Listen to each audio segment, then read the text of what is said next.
कहानी की शुरुआत एनीविल नाम के एक शहर से होती है, जहां हरिकेन हेनरी नाम का एक भयंकर तूफान और बाढ़ तबाही मचा रहा होता है। देखते ही देखते पूरा शहर पानी में डूबना शुरू हो चुका होता है। शहर में मौजूद लोगों को अभी भी यही लगता है कि यह बस एक आम बाढ़ है और वे किसी तरह इसे झेल लेंगे, लेकिन उन्हें बिल्कुल भी अंदाजा नहीं होता कि इस बढ़ते हुए पानी के साथ साथ समुद्र की खतरनाक शार्क भी शहर के अंदर घुस चुकी है। तभी हम एक कपल को देखते हैं जो किसी तरह वहाँ से भागने के लिए अपनी गाड़ी तक पहुँचने की कोशिश कर रहे होते हैं, लेकिन जैसे ही वह गाड़ी तक पहुंचते हैं तभी एक जाइंट शार्क उन पर अटैक कर देता है और देखते ही देखते उन दोनों को वहीं कच्चा चबा जाता है। वहीं घर में मौजूद उनके बच्चे ये सब दृश्य देखकर पूरी तरह से घबरा जाते हैं।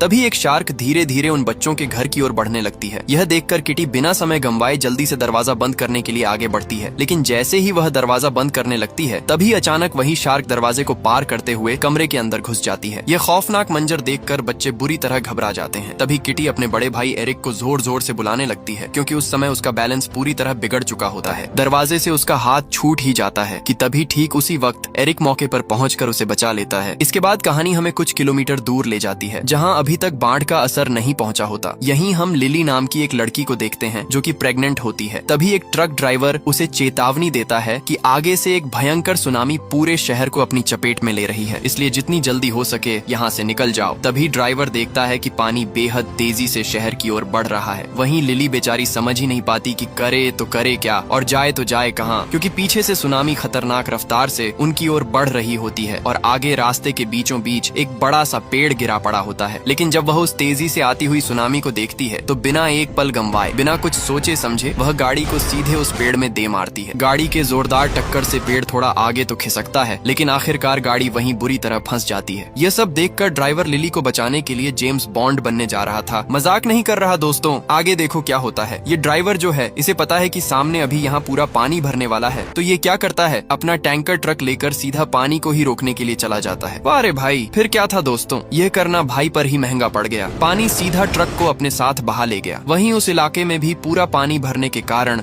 लिली की गाड़ी भी पेड़ से निकलकर आगे बहने लगती है। कुछ दूर आगे बहते ही उसकी गाड़ी एक नुकीली पेड़ों की डाल से सीधा टकरा जाती है, जिससे लिली तो बच जाती है, लेकिन अब वह पूरी तरीके से फंस चुकी थी। पेड़ों की डालों से उसका पेट वहाँ पूरी तरीके से लॉक हो चुका था। वहीं वह समझ चुकी थी कि अगर यहाँ से समय रहते नहीं निकाला गया तो मैं पानी में ही डूब कर मर जाऊंगी, इसलिए वह हार ना मानते हुए वहाँ जोर जोर से हेल्प के लिए चीखने चिल्लाने लगती है। लेकिन किस्मत अच्छी होने के कारण वहाँ से तभी दो बंदे बोट लेकर गुजर रहे थे। वहीं चीखने की आवाज सुनकर एक बंदा उसे हेल्प करने के लिए निकल पड़ता है। वहाँ पहुँचते ही वह अपने पार्टनर से पेड़ को काटने के लिए एक औजार मंगवाता है, लेकिन जैसे ही उसका दोस्त कट्टर लेकर वहाँ से रवाना होता है तभी एक मॉन्स्टर शार्क उस पर सरप्राइज अटैक कर देता है और उसे कच्चा चबा जाता है। ये सब देखकर उसका पार्टनर काफी ज्यादा घबरा जाता है, लेकिन बेचारा इससे पहले कि कुछ सोच पाता शार्क उसका भी काम तमाम कर देता है। यह सब देखकर लिली समझ जाती है कि आज ही मेरी जिंदगी का आखिरी दिन है, क्योंकि पहले से ही कोई कम प्रॉब्लम थी क्या, जो कि यह शार्क भी अब आ गया।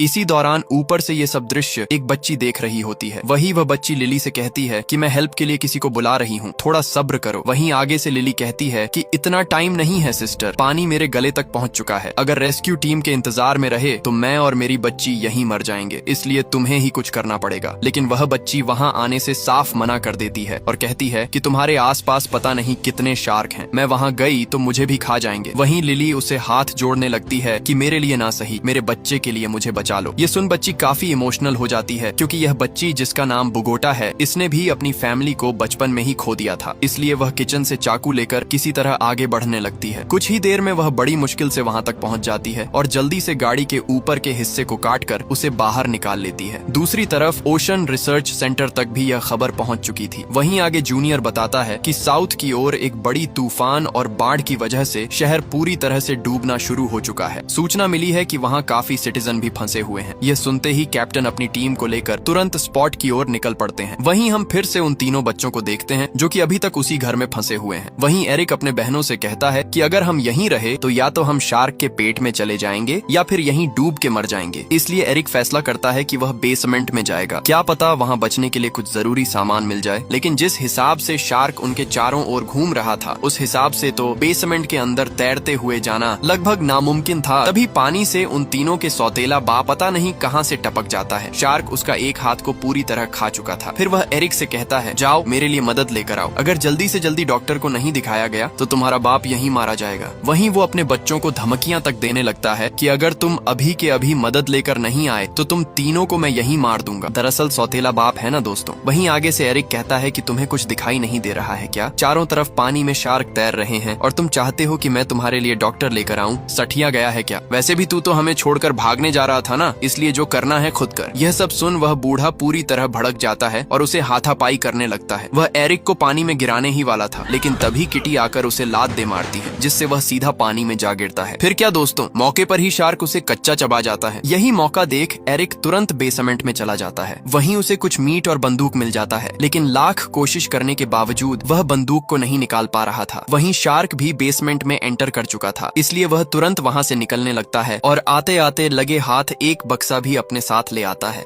वहीं बक्सा को खोलने पर उन्हें वहां ढेर सारा TNT मिलता है। ये देख तीनों के दिमाग में एक जबरदस्त आइडिया आता है। वहीं वे लोग मीट को बम से रैप करके पानी में फेंक देते हैं, ताकि जब शार्क मीट को खाने के लिए आएगा तो मीट में मौजूद बम ब्लास्ट के कारण शार्क खुद भी टपक जाएगा। वे तीनों इस काम को अंजाम तो दे देते हैं, लेकिन वहाँ कोई शार्क नहीं आता। तभी छोटी कहती है कि शार्क ऐसे नहीं आने वाले, हमें वहाँ जाकर थोड़ा शोर मचाना होगा। फिर क्या दोस्तों, तीनों जाकर वहाँ नाचने लगते हैं ताकि आवाज सुनकर शार्क यहाँ आ जाए। और होता भी ठीक ऐसा ही है। तभी वहाँ शार्क सच में आ जाता है। ये देख दोनों बच्चियां तो भाग जाते हैं, लेकिन एरिक का कपड़ा एक स्टेन में फंस जाता है। लेकिन वह जैसे तैसे अपना स्वेटर निकालकर एक सोफा के पीछे छुप जाता है। तभी शार्क वो मीट में सेट किया हुआ बम को खा लेता है, जिससे एक ही झटके में शार्क के चिथड़े उड़ जाते हैं। दूसरी तरफ हम ओशन रिसर्च टीम को देखते हैं, जो कि शहर तक पहुंच चुके होते हैं। लेकिन पूरा शहर को डूबता देख जूनियर कहता है कि सर हमें वापस लौट जाना चाहिए। क्या आपको सच में लगता है कि अभी भी वहाँ कोई जिंदा बचा होगा? पूरा शहर डूब चुका है सर। वहीं कैप्टन कहता है, ये तुझे यहाँ आने से पहले सोचना चाहिए था। हम आगे बढ़ेंगे, चाहे वहाँ कोई जिंदा हो या फिर ना हो। तभी वे लोग गाड़ी छोड़कर आगे का सफर अपने बोट से शुरू करते हैं। दूसरी तरफ हम बोगोटा और लिली को देखते हैं। वहीं लिली उसे कहती है कि हम यहाँ ज्यादा देर नहीं रुक सकते, ये रूम भी कुछ ही देर में पानी से भर जाएगा। इसलिए तुम एक काम करो, किसी तरह छत में जाओ और SOS का एक साइन बनाओ, ताकि कोई अगर हमें रेस्क्यू करने आए तो उन्हें पता तो चले कि यहाँ अभी भी कोई जिंदा है। वहीं बोगोटा लिली की बातों के अनुसार अपना काम शुरू कर देती है। वहीं वो खिड़कियों से कुछ पर्दे निकाल लेती है और उसे छत में ले जाकर एक बड़ा सा हेल्प साइन बना देती है। तभी हम देखते हैं कि लिली का पेट दर्द होना शुरू हो चुका है। वहीं लिली बोगोटा से देखने को कहती है कि क्या बच्चा सच में निकल रहा है या नहीं। फिर क्या दोस्तों, इस मामले में आप लोग बहुत तेज हो, इसके आगे मैं नहीं बता सकता। इसके बाद हम रात का सीन देखते हैं, जहाँ बोगोटा लिली का यह हाल देखकर पूरी तरह इमोशनल हो जाती है और यह ठान लेती है कि मैं इन दोनों माँ बेटियों को हर हाल में बचाऊंगी, चाहे इसके लिए मुझे अपनी जान ही क्यों न जोखिम में डालनी पड़े। इसलिए वह अपनी जान जोखिम में डालते हुए वो बोट को लेने के लिए निकल पड़ती है। तभी उसके पीछे एक शार्क लग जाता है। वह किसी तरह हाथ पैर मारकर वहाँ से भागने लगती है, लेकिन अंततः वो दोनों शार्कों से घिर जाती है। लेकिन हैरानी की बात तो यह है कि शार्क उस लड़की को कुछ भी नहीं करती, वो कुछ और ही खाने को ढूंढ रही होती है। और दोस्तों, यह शार्क इस लड़की को क्यों नहीं खा रही है, ये आपको कुछ ही देर में पता चल जाएगा। तभी बोगोटा मौके पर ही वहाँ से निकलकर बोट तक पहुँच जाती है। दूसरी तरफ हम ओशन रेस्क्यू टीम को देखते हैं, जो कि शहर तक पहुँच चुके होते हैं। वहीं जूनियर फिर से वही बात कहता है कि हमें वापस लौट जाना चाहिए। सर, मुझे लगता है यहाँ कोई भी जिंदा नहीं बचा होगा, और अगर बचा भी होगा तो आपको क्या लगता है इतनी बड़ी समुद्रों से आया हुआ सुनामी में शार्क या एनाकोंडा वगैरह शहर में नहीं घुस गया होगा? वहीं कैप्टन कहता है, जरूर गुस्सा होगा, लेकिन शार्क सिर्फ इंसानों को नहीं खाते। अगर इंसानों को ही खाता तो वे आज समुद्र में जिंदा नहीं होते, क्योंकि रोज रोज उन्हें खाने को इंसान कहाँ से मिलेगा। इसीलिए डरना बंद करो। और रही बात एनाकोंडा की, तो देख लेंगे जो होगा। कैप्टन ये सारी बातें कर ही रहा था कि तभी उनका सिग्नल फिर से वापस आ जाता है। लैपटॉप में देखते ही उन सभी का होश उड़ जाता है, क्योंकि दोस्तों, जितने भी रेड डॉट्स आप लोग लैपटॉप में देख पा रहे हैं,